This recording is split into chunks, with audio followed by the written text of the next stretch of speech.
जाते जाते अपने जेब में से कुछ निकालता है कि अचानक उसकी गाड़ी की चाबी वहाँ गिर जाती है।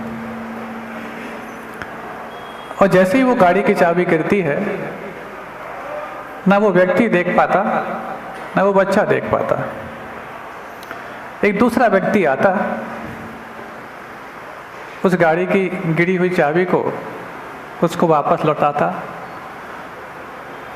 तो वो चाबी लेकर के उस व्यक्ति को तो थैंक्स बोलता, लेकिन अपने बच्चे को डांट लगाता। देखता नहीं है, दूसरा व्यक्ति चाबी दे सकता है, तूने देखा तक नहीं। अचानक हम अपने अजनबियों से तो धन्यवाद ज्ञापित करने का भाव रखते हैं, लेकिन अपनों के प्रति अपेक्षा से जब भरे होते हैं तो वहीं पर हमारे लिए क्रोध के कारण उपस्थित होते हैं। चाबी गिरी, बच्चे ने नहीं देख पाई तो बच्चे को डांट मिली, और अजनबी ने देख के आपको थमा दी तो उसको धन्यवाद मिला। थोड़ा और आगे चलता है, अब उसने इस तरफ की बजाय इस तरफ दूसरे जेब में चाबी रख ली थी ताकि गिर ना जाए, लेकिन भूल गया था कि दूसरी जेब में उसका मोबाइल रखा था। अचानक रिंग आती है और वो कॉल करने के लिए उस मोबाइल को बाहर निकालता है, फिर से चाबी गिर जाती, लेकिन इस बार बच्चा सावधान था। जैसे ही बच्चा सावधान था, वो चाबी गिरी, उस बच्चे ने उठाई और पिताजी को दी। हाँ ठीक है ठीक है। अपनों के प्रति जब हम अपेक्षा से भरे होते हैं तो हम कृतज्ञता ज्ञापित करने से भी भूल जाते हैं। दूसरों के प्रति धन्यवाद ज्ञापित करना बहुत आसान है, लेकिन वही काम अपने बच्चे ने किया है, अपनों ने किया है, तो उसके प्रति हम धन्यवाद ज्ञापित करने का मानस भी खो चुके होते हैं। यही मात्र इस क्रोध की तासीर होती है कि जब अपेक्षाओं से भर जाता है तो वो खिन्नता भी अपने मन में रखता है और खेद भी व्यक्त नहीं करता कि मुझे किसको धन्यवाद ज्ञापित करना था और किसके लिए अपने क्रोध को ज्ञापित करना था। आप लोग सुन रहे हैं? और सीसीटीवी कैमरे चारों तरफ लगे हुए हैं। जो शिवरार्थी अभी यहाँ उपस्थित नहीं है, हमारी आंखों में पूरे आ चुके हैं। और उनको यदि ये लग रहा है कि यहाँ पर कौन अटेंडेंस लगने वाली है, तो हमने अटेंडेंस एक बार शांतिहारा के समय लगा ली थी, उसके पहले एक ध्यान के समय लगा ली थी, उस समय अभी लगा ली है। और जो एक पूरा का पूरा आपका जो प्रोग्रेस कार्ड बनेगा वो 10 दिन का अलग बनेगा, और आपको हम बता दें प्रतिदिन का भी बनेगा, जो शाम के लिए आपको मार्क्स देने के लिए भी कारण बनेगा। इसलिए सावधान रहें। और जो यहाँ वहाँ घूम रहे हैं शिवरार्थी या घूम रही हैं, उन सबको संकेत कर दें कि प्रतिदिन भी आपके लिए मार्क्स मिलेंगे, प्रतिदिन भी अवार्ड मिलेंगे, और जो 10 दिन का टोटल मार्क्स ज़्यादा पाएगा, हर चीज़ के मार्क्स होंगे, आपके अनुशासन के होंगे, आपकी पंक्चुअलिटी के होंगे, आपके ग्रहण करने की भावना के होंगे, आपकी विनय के होंगे, आपस में व्यवहार के होंगे। हर मार्क्स यहाँ पर लिए जा रहे हैं। कौन चेक कर रहा है आप मत समझना, कौन चेक कर रहा, सब हो रहा है चेक, सब ऑटोमेटिक फिक्स है। इसीलिए कौन उस चाय के साथ यहाँ पर बैठा है, कौन मन भाग के बैठा है, ये सब चीज़ें यहाँ पर देखी जा रही हैं। महाराज कौन देख रहा है बता दो, हम पहले उसको देख लें, तुम फिर उसी को देखोगे, फिर तुम हमें नहीं देखोगे। सब चल रहा है। इसीलिए जो यहाँ वहाँ घूम रहे हैं, 10-25 लोग पुरुषों में बाहर घूम रहे हैं, हम यहीं देख के बता रहे हैं, या तो ऊपर हैं या कहीं और हैं, सबको इतला कर दो। और प्रतिदिन जैसे आपको अच्छा करने पर आपको अवार्ड मिलेंगे, तो जो गलती कर रहा है उसको भी एक रिवार्ड मिलेगा, उसको भी दिया जाएगा, लेकिन अलग टाइप का। इसलिए बिल्कुल कोई आप पर सख्ती नहीं, कोई बंधन नहीं, कोई कानून नहीं। पहले ही हम बोल चुके हैं, कल शाम को भी बोला था और अभी भी बोल दिया है कि आप पर स्वयं का कानून चलेगा, स्वयं का असेसमेंट करना पड़ेगा, स्वयं का खाता बनाओगे, स्वयं की बैलेंस शीट बनाओगे और स्वयं का ऑडिट खुद करोगे, लेकिन ऑडिट करने के बाद साइन यहाँ से होंगे।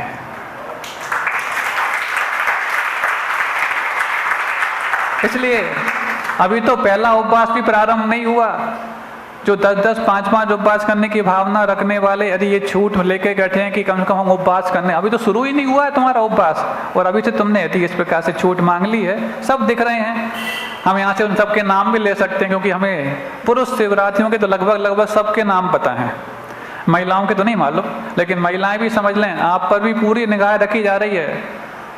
वो सब तैनात हैं, आपको नहीं मालूम कौन कहाँ हमें निगाह रख रहा है। इसलिए समय का ध्यान, समझ का ध्यान, संयम का ध्यान, दृष्टि संयम भी हो, वचनों का संयम भी हो और भावों का संयम भी हो। और बल्कि यदि दृष्टि संयम रख लोगे, नीची निगाह रखोगे, तो बाकी सारे संयम अपने आप पल जाएंगे। नीची निगाह रखना, हमें लगता है जो नजरें झुकाए बैठता है, दुनिया उसी के लिए नजरें पसारे बैठी रहती है कि वो कब आएंगे और हम जाकर के उनके दर्शन कर पाएं।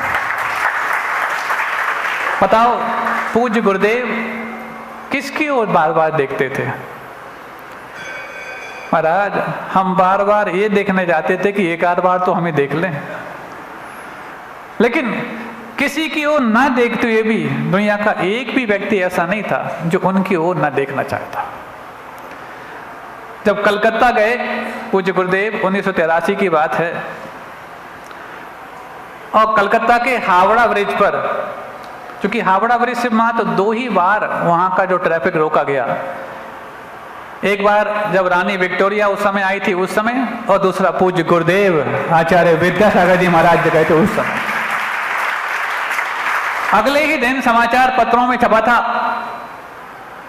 कि दुनिया का एकमात्र शख्स जब हावड़ा ब्रिज से गुजर रहा था, उस वक्त ट्रैफिक तो रोका गया, लेकिन ट्रैफिक रुकने के बाद दुनिया ने उसको देखा, लेकिन उसने दुनिया को बिल्कुल नहीं देखा। दुनिया उसको टकटकी लगाए देख रही थी, लेकिन उसने जरा रंच मात्र भी दुनिया को नहीं देखा। जबकि इसके पहले जब रानी विक्टोरिया आई थी, उसके आओ भगत में हावड़ा ब्रिज का ट्रैफिक रोका गया था, तो वो अभिवादन करने वालों की ओर देख रही थी, लेकिन अभिवादन करने वाले भी उनको कितना देख रहे थे नहीं मालूम थी। लेकिन नजरें झुकाए जो चलता है, नजरें बिछाए ही प्रतीक्षा करने वाले लोग उसका पीछा किया करते हैं। और ये आपको लगता है कि आपने कुछ विशेष किरदार प्राप्त किया इन 10 दिनों में, ये जो वेशभूषा आपको मिली है, ये मात्र एक ड्रेस कोड नहीं है, ये आपके भावों का एड्रेस कोड है। और कोडिंग हो रही है, आप स्वयं भी कर रहे हैं। प्रति पल प्रति समय आपके अंदर कितने परिणामों के रैंक्स, कितने पुण्य के अंक, कितना असेसमेंट और कितना बैलेंस शीट आप बना रहे हैं, आपको स्वयं तय करना है।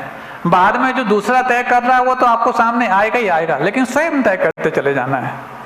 और पहले दिन इतनी स्फूर्ति रखना कि ताकि 10वें दिन जब तुम्हारे लिए एक आसन उपवास करने के बाद शरीर की थोड़ी भी कमजोरी महसूस हो, तो तुम्हारी मन की मजबूती उस शरीर की कमजोरी पर इतनी भारी पड़ जाए कि 10वें दिन तुम कहो कि महाराज क्या ये 10 दिन और नहीं बढ़ सकते क्या?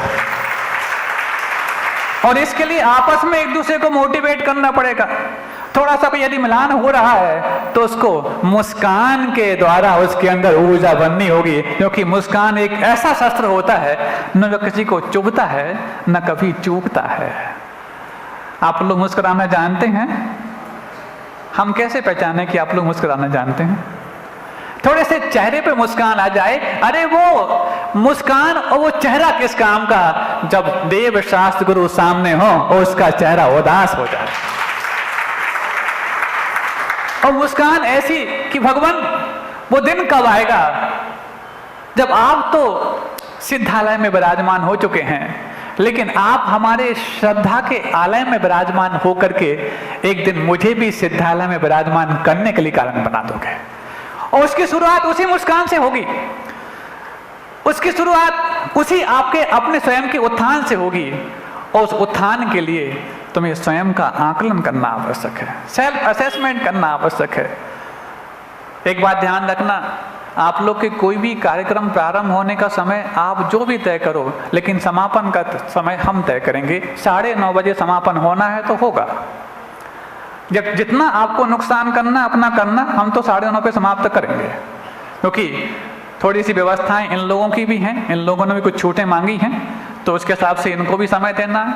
भले ही यहाँ पर चर्या का समय कितना भी हो, लेकिन यहाँ पर छूटने का समय 9:30 होगा। संचालक भी इसका ध्यान रखें, शिवरात्रि भी ध्यान रखें, जो भी बीच में और अन्य कार्यक्रमों में भाग लेने वाले अपने एक एक मिनट को बचा के चलें, ताकि वो एक एक मिनट आपको वो सुनने में आए जो शायद सुनने के लिए आप अपना घर द्वार छोड़ करके यहाँ पर आए। नहीं, ये तो नुकसान करोगे तो कोई बात नहीं। और आपको बता दें, आज दोपहर में जो सेशन होगा वो प्रायोगिक क्षमा धर्म का होगा। बस नीची निगाह हो और होंठों पर भी किसी प्रकार से कोई सुखबुगाहट ना हो, ताकि जब होंठ फड़फड़ाते हैं ना तो कहीं ना कहीं किसी का मन दुखने लग जाता है। होंठ चाहे बोलने के रूप में फड़फड़ाएं, चाहे सिसकने के रूप में फड़फड़ाएं, ये मन के दुखी होने का परिचय देते हैं। इसलिए आप लोग ध्यान रखेंगे, क्षमा धर्म सिर्फ मात्र इतना ही नहीं है कि हम किसी पर क्रोध ना करें, बल्कि क्रोध के कारण उपस्थित होने के बावजूद भी हम क्रोध ना करें, इसका नाम क्षमा धर्म है। क्योंकि चोट पहुंचाना तो आपको आता है, लेकिन चोट कौन सी पहुंचाएं ताकि सामने वाला सबक पूरा पाए। तो हम आपको कहना चाहते हैं, क्षमा की चोट क्रोध की चोट पर भारी होती है। अरे तुम किसी को चोट पहुंचाना ही चाहते हो तो एक बार क्षमा की चोट पहुंचा के देखो, और लगे कि तुम्हारी अभी तक क्रोध किए जाने वाले के बाद जो चोटें लगी थीं उससे भी ज्यादा भारी आपकी क्षमा की चोट हो गई, तो शायद इस तुम अस्त्र को कभी भूल नहीं पाओगे। एक अंतिम बात हम कहते हैं, अपेक्षाओं से जब भरे होते हैं तभी जाकर के हमारे जीवन में कषायों के आवेग होते हैं।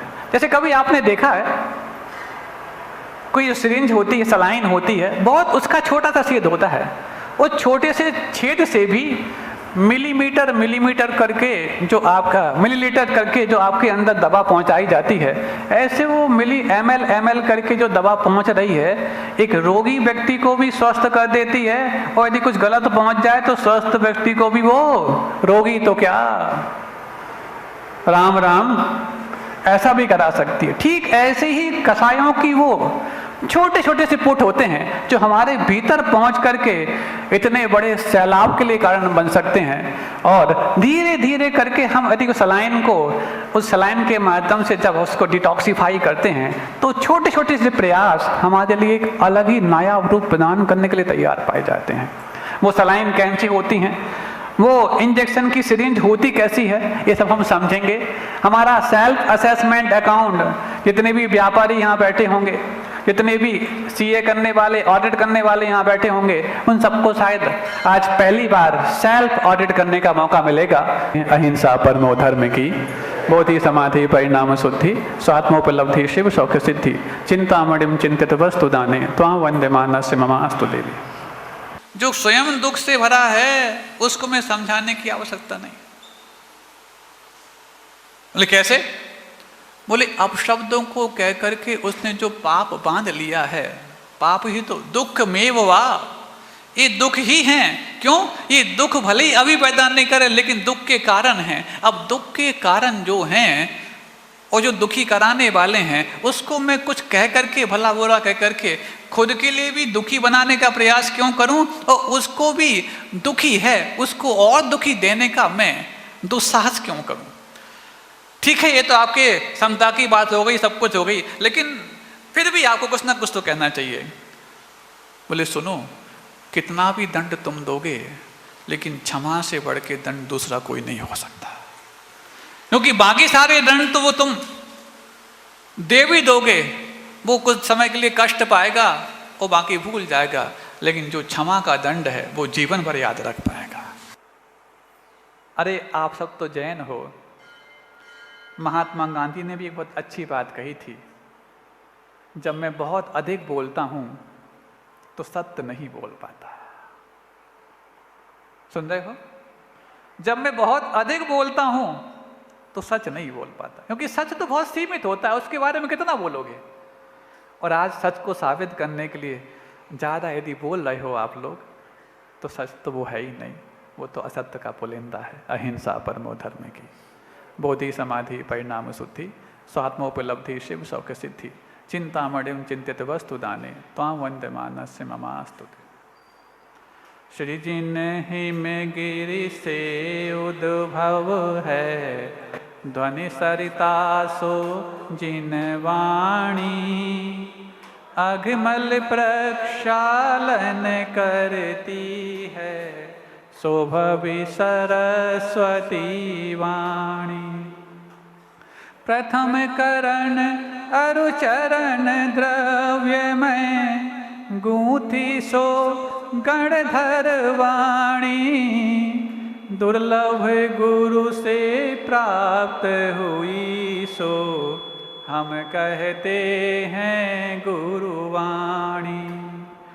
गरिमा गाती चितवन की है, द्वादशांग में है वरनी, शुभ नय को धारण करती है, सो साधवाद की है धरणी। चेतन तार बजाती है, सो वीणा वादिनी मन हरणी, धीर धरावे विपदा में, सो कहें भारती चितरमणी। भेद कराती नीर क्षीर सम, हंस वाहिनी योमानी, ज्ञान कराती वस्तु तत्व का, नीसो जानी।